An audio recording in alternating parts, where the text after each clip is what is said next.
You know, shopping for antique furniture can be both fun and rewarding, but unless you pay attention to the details, you can also make some costly mistakes. And that's particularly easy to do with country or vernacular furniture.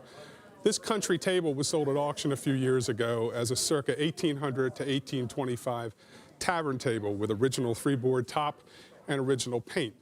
But when we take a careful look at this, we can see that the details don't quite match up to the story.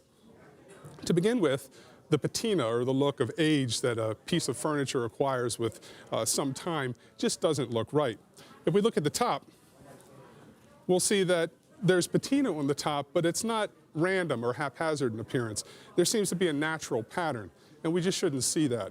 On this board particularly, we see some ovals that should raise some concern. Obviously, someone with access to something like a palm sander or a orbital sander put some methodic pressure on here to remove the paint, and that should come up as a red flag. This kind of artificial aging is actually done by individuals to make something more appealing to a potential collector. But we see that kind of artificial aging also on the front of the piece. In fact, it follows down the legs.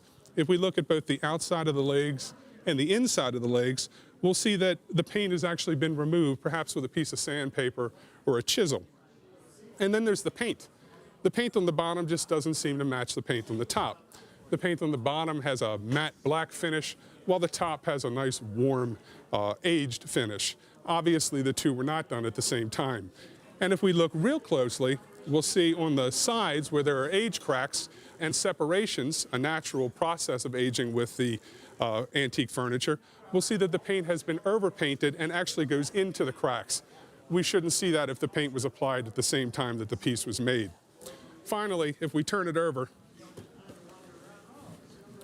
we see the boards have none of the signs of oxidation. And oxidation is a natural process that happens when wood has been exposed to the air for, in this case, approximately 200 years.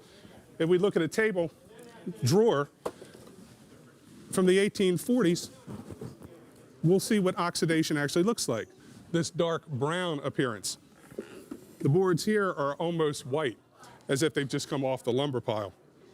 But the dead giveaway is when we look at this center board.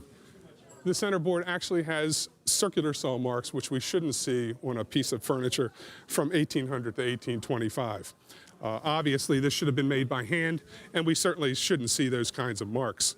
So the bottom line, this piece of furniture has been, in the terminology of antique dealers, put together or reworked.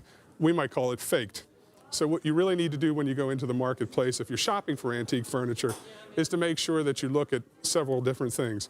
Look at the patina, make sure the finish is right, and make sure that the tool marks are right.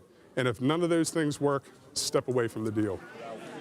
More about this, like for instance, what the year that this particular image came out, because he's